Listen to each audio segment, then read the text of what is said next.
Hello, everyone, and welcome back to the channel. John Owen talks about sports and movies. Thank you for checking out today's video. I always appreciate the support. Let's get into it. Well, today, John Owen is also going to talk about video games. So today is the first video that I'm going to post on this channel talking about video games. I've played video games literally almost my entire life. Um, they've been really important to me like for a long time, and so I thought it would be fun, with some upcoming games that have come out this fall that I'm really excited for, and then come the spring slate and stuff like that. And so I thought it'd be fun to add just a new little wrinkle to the channel, just something more to fun to talk about. And today is going to be a Gotham Knights review. Now, this is a game that I was really excited for. Especially because I love the Bat family. And Rocksteady, who developed the Arkham games, was involved with this game, so I had a lot of high hopes and expectations that I would enjoy this game.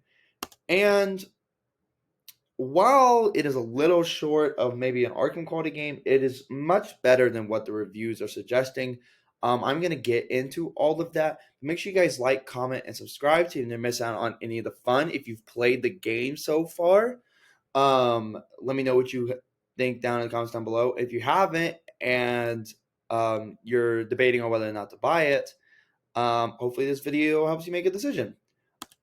I'm going to issue a spoiler alert just because I will be talking story points, gameplay pop points, or gameplay and all types of stuff like that. So if you don't want to be spoiled and you want to go in with more a less knowledgeable approach to the game, make sure you guys just save this video and come back. With that being said, let's dive into it.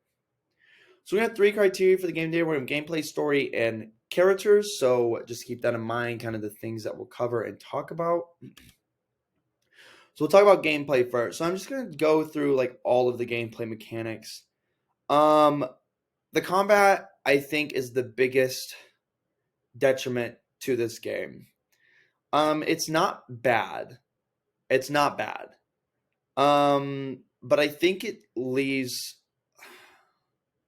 a lot to be left, or a lot to be desired. It's a little clunky. It's a little repetitive. It's not as smooth as like an Arkham game. It kind of feels like you're just pressing attack and dodge, attack and dodge, attack and dodge, and so it's really not like the best or the most fluid or anything like that. My biggest complaint with it is there's no counter. And so you have to dodge everything, like the Arkham games, you can roll or you can counter. And the counter was like really good and it worked really well. There's no counter in this game. And I think it wouldn't be that big of a deal because like, for example, like Spider-Man PS4 and Miles Morales, they don't have a counter, but Peter and Miles are both like super agile. So like they can dodge everything, and the dodge works a lot better in those 2 games than it even does in this game. And so like dodging can be hard. There are some attacks that literally you can't dodge them. I played on like the normal to easy difficulty most of the game, and there were some attacks that I couldn't even dodge. And so like there's some attacks you just can't get out of the way for, just point blank. And so I definitely think that is the biggest detriment to this game. Just the combat's not the best. It's more based off of like your abilities, but I didn't know that. Like the momentum abilities, which is like kind of like your special attacks, as opposed to just like the pure free flow combat, that like Arkham and the Spider-Man PS4 games have. That's not as existent in this game.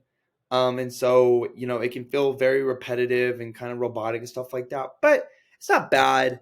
I just wish it was a little more free flowing and there was a counter. If there was a counter, honestly, I don't think I would have as many complaints with the combat system, but since it is so hard to dodge because it is kind of hard to dodge because it's not super fluid,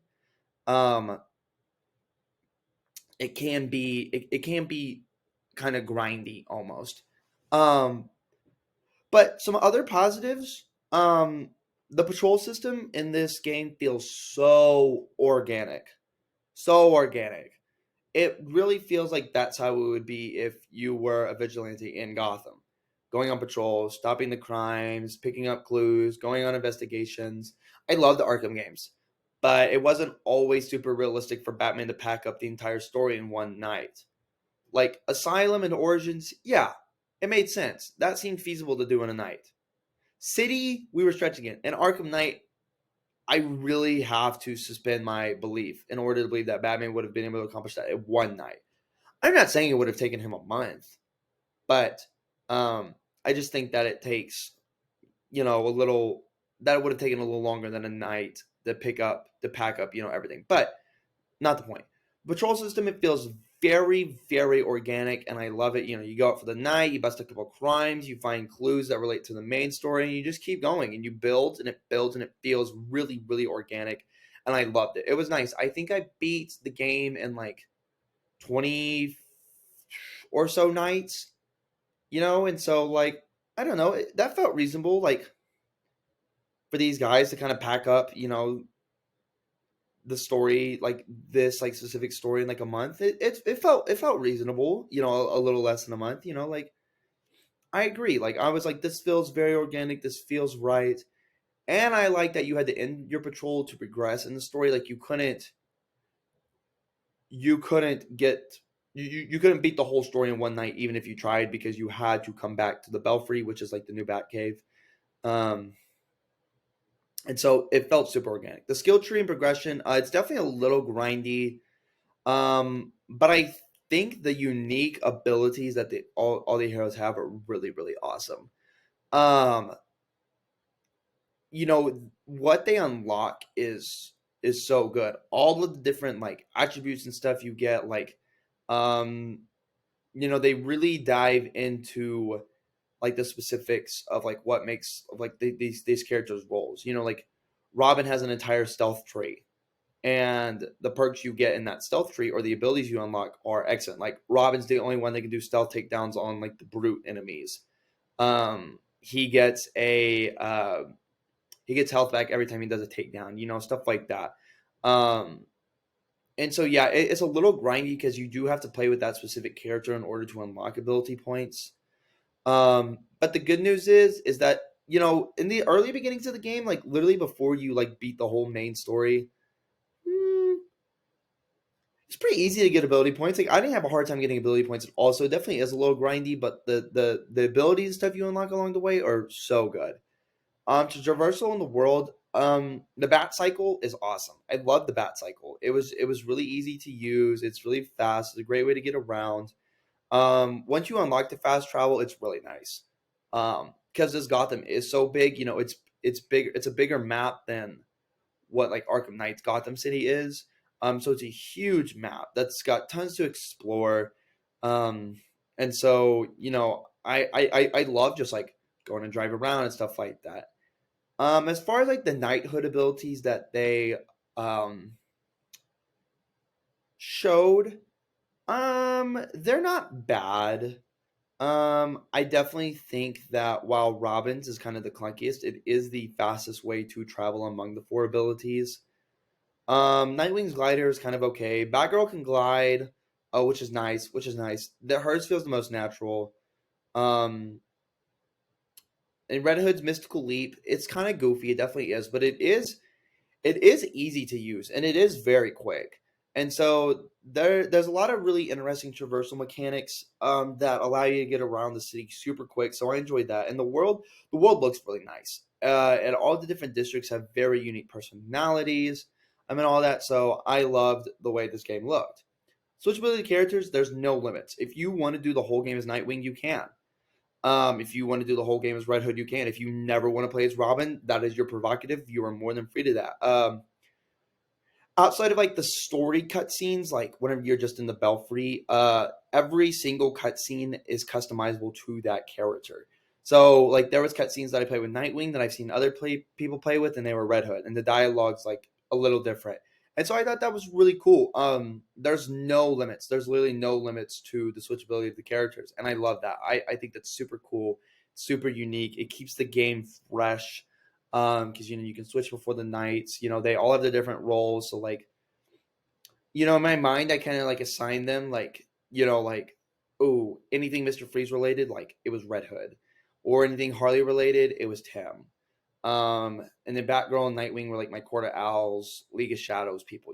So like it was fun. It was fun to like kind of assign them, and like you can go like, so like if you really want to go down the Mister Freeze track, you can like just like whoever you think you're gonna use against Freeze, just go.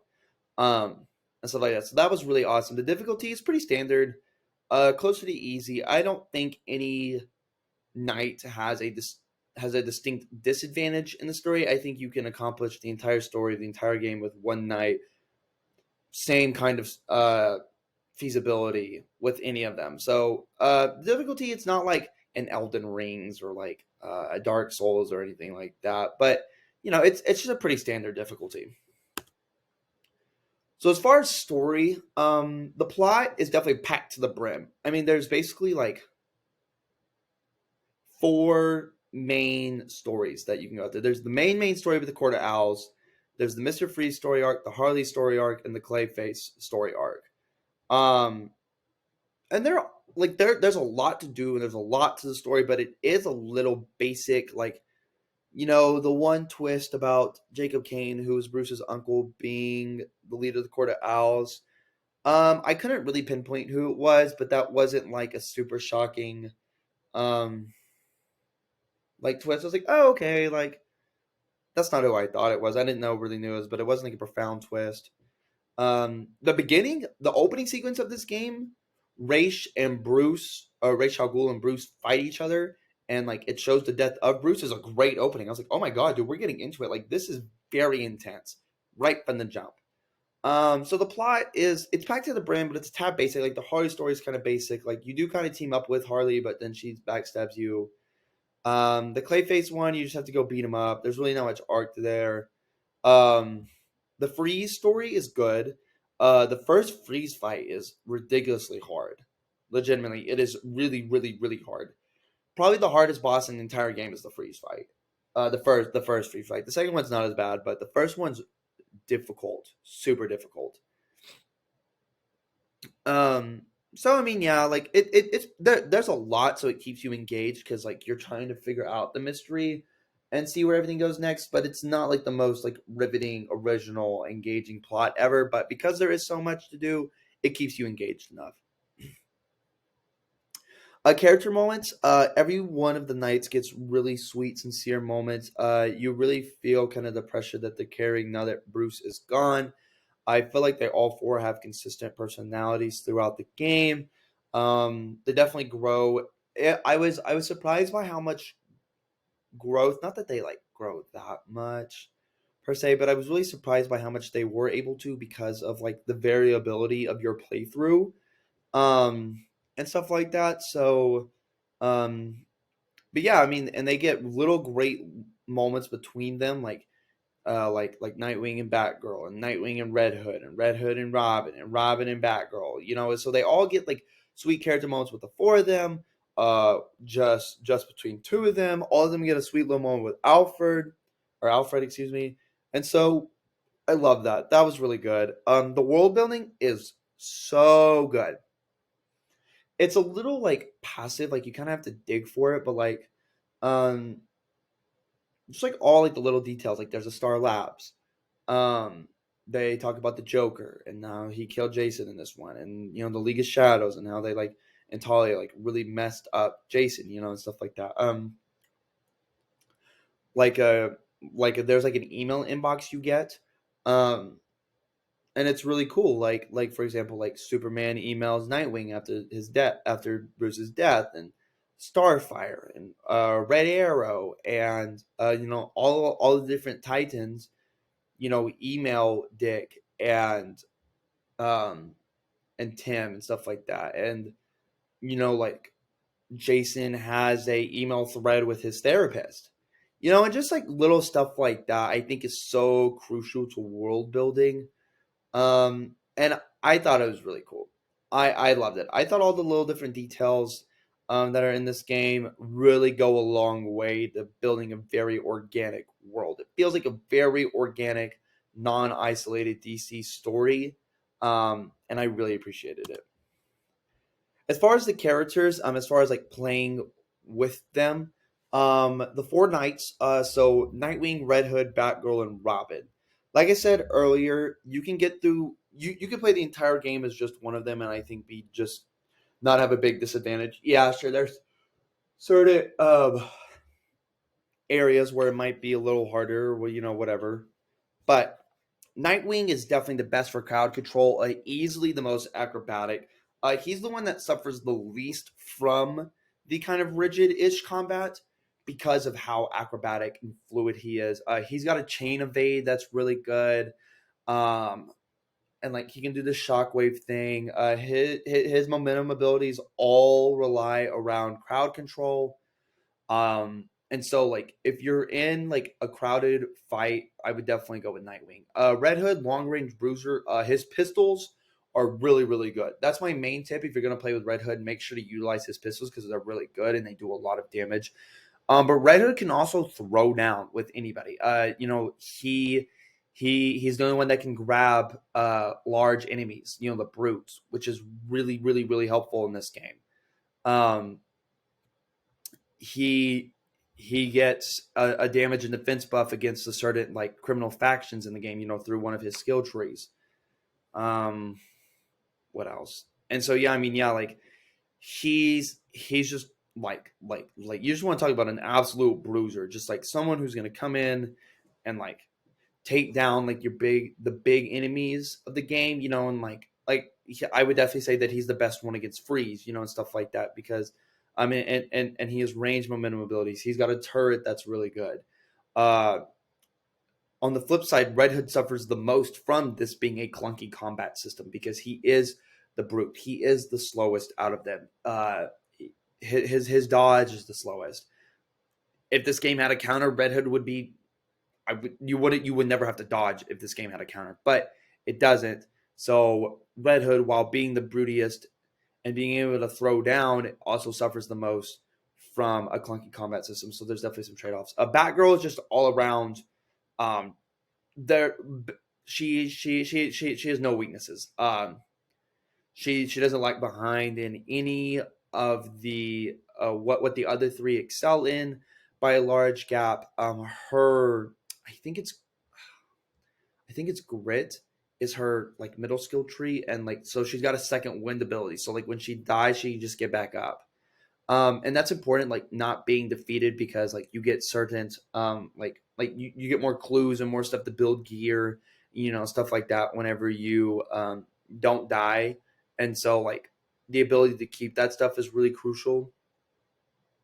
Her beatdown is really good. All of her momentum abilities are really good. And so yeah, she's just like an all around. She's not a specialist like the other three are, but she's just like your all around. I'd say Batgirl's probably the best for like just like a just like a general situation. If you were like, I don't know the situation, what I'm going to be thrown into, I'd probably go with Batgirl. And then Robin is an OP stealth specialist. His stealth is through the roof. He so like there's a running and a crouching mechanic. So like if you're not crouching, you like enemies can hear you. But even if you're crouching, if like you're a lot quieter, but they can still hear you. Robin's the only one that doesn't make noise whenever you crouch. He can do the the vantage point takedowns like you can do the Arkham games. He's the only one that can do stealth takedowns on brutes. Um, if you get far enough in his skill tree, you get a 25% health uh, replenish if you do a takedown. And so, like, his stealth is through the roof. So, like, if you're going to be in a stealth situation, Robin's going to be good to go. I would say that, like, combat and momentum ability wise, he probably is the least good out of him, but his combat's still good. He's pretty agile. He can turn invisible with one of his momentum abilities. His decoy is really helpful and useful, especially for crowd control and stuff like that. So they all four kind of have their roles. And I don't think any of them are bad at all, like legitimately. I really don't think that at all. Villains, so the villains in the game are the Court of Owls, League of Shadows, Mister Freeze, Harley Quinn, and Clayface, and then like all the different factions of like criminal. There's like the freaks and the regulators and the mob and stuff like that. The Court of Owls, I think they were pretty solid. They're definitely a tough opponent. I didn't feel like they wrote them up to their maximum potential, but they are really tough to fight. They're very agile. You can't really hit them in like a traditional sense. They can revive themselves, and stuff like that. So the Court Owls are tough. They're a really tough opponent. They can poison you and stuff like that. So they're tough. The League of Shadows, they're kind of like a lesser Court of Owls, and stuff like that. So they're not as bad, but like they can disappear. Their moves are kind of hard to dodge, and stuff like that. You can't grab them. You can't grab them, which is like kind of a big deal. Um, Mr. Freeze, he's kind of written in an interesting way. He's not really trying to save his wife in this game. Basically, Batman was supposed to make him a cure now that Bruce and Batman are dead. Mr. Freeze is like, well, the rest of the world is going to feel the world as I do. Culturally, he like tries to start this mega winter a couple times. Harley's actually written very interesting in this game because the Joker's not around, so she's like this like kind of more mature, methodical Harley Quinn. Uh, she tries to implement a army of like mind controlled people, do these like earpiece things, basically. So I actually really enjoyed all the Harley stuff in this game. And then Clayface, he's kind of basic. He's not as creatively used um, as he was maybe in the Arkham games, but it's a fairly challenging boss fight. I chose to fight him later in the game, just because I felt like he was less pressing, and so he was a little easier than he definitely would have been if you would have fought Clayface kind of early. I felt like you kind of might have struggled a little bit because he does have a lot of health and stuff like that. But later on in the game, he's pretty easy. So night ranking. So this is going to be my definitive rankings of which one of the knights I think are the best. Like I said, all four are good. All four are very playable. I spent a fairly even amount of time with all four. And so, I mean, but I could see, who I have four, you being one, who I have three, you being one, or like, like whatever. But at number four, I'm gonna have to go with Robin. Unfortunately, while he is a stealth specialist, this game does not have as many stealth opportunities for him to capitalize on. Um, and so, his specialty, there's just not as many opportunities as there are for the other three. So I think just from a usefulness standpoint, the other three might be a little better in what he specializes in. Doesn't come up as much, so he's gonna have to come at four. This top three was pretty hard, but at three, I'm gonna have to go with Red Hood. Yes, he is an absolute bruiser. Yes, his pistols are great. Yes, his grabbing is great. The concussive mind ability that you get after a throw is really good. But he's just slow and he's just clunky. Um, and so he can if you catch him in the wrong situation, he can be really, really, really bad. In crowds, he doesn't have like a really big just like crowd sweeping ability. Not as much at least. He's more of like a targeted type of guy, or a type of fighter. Like lock into a target and beat them down, and he's great at that. But in crowds, he's not the best, and he is a little clunky to play with. So he's gonna have to come in at number three. My personal main, Nightwing. I have played the most as Nightwing. Just because I like Nightwing the most out of these four characters, but he's very good. He's very automatic. His pounce ability is great. His aerial combat, being able to do the aerial attack and bounce and stuff like that, it's great. It's really, really great, and I love Nightwing. Um, and honestly, he has a legit place to be number one, even though that's who I play the most with. I think objectively, Batgirl is the best out of the four. She's got hacking abilities. She can hide from cameras, and like laser not walls, but like lasers and stuff like that. The second win ability is really nice. Her beatdown and all of her other momentums are really good. So while she doesn't have a specialty, because she is the most all around, she can get you out of the most. She can get you out of the situation. She can get you out of most of the situations the best. And so, just objectively, she's got to be number one. But I loved playing as all four of them. So don't get that twisted. So overall, while it has some less than stellar combat and a packed with predictable story, Gotham Knights definitely has its flaws. Getting to play with four unique characters in a vibrant and very organic world with so much detail, the game is a fun ride that should leave you happy with your purchase. I give it an 8 out of 10. I think it's worth your buy. But that's all I have for you guys today. Make sure you leave your thoughts down in the comments below. What did you think of the game? Like, comment, and subscribe. Check out the link content. You guys have a great day.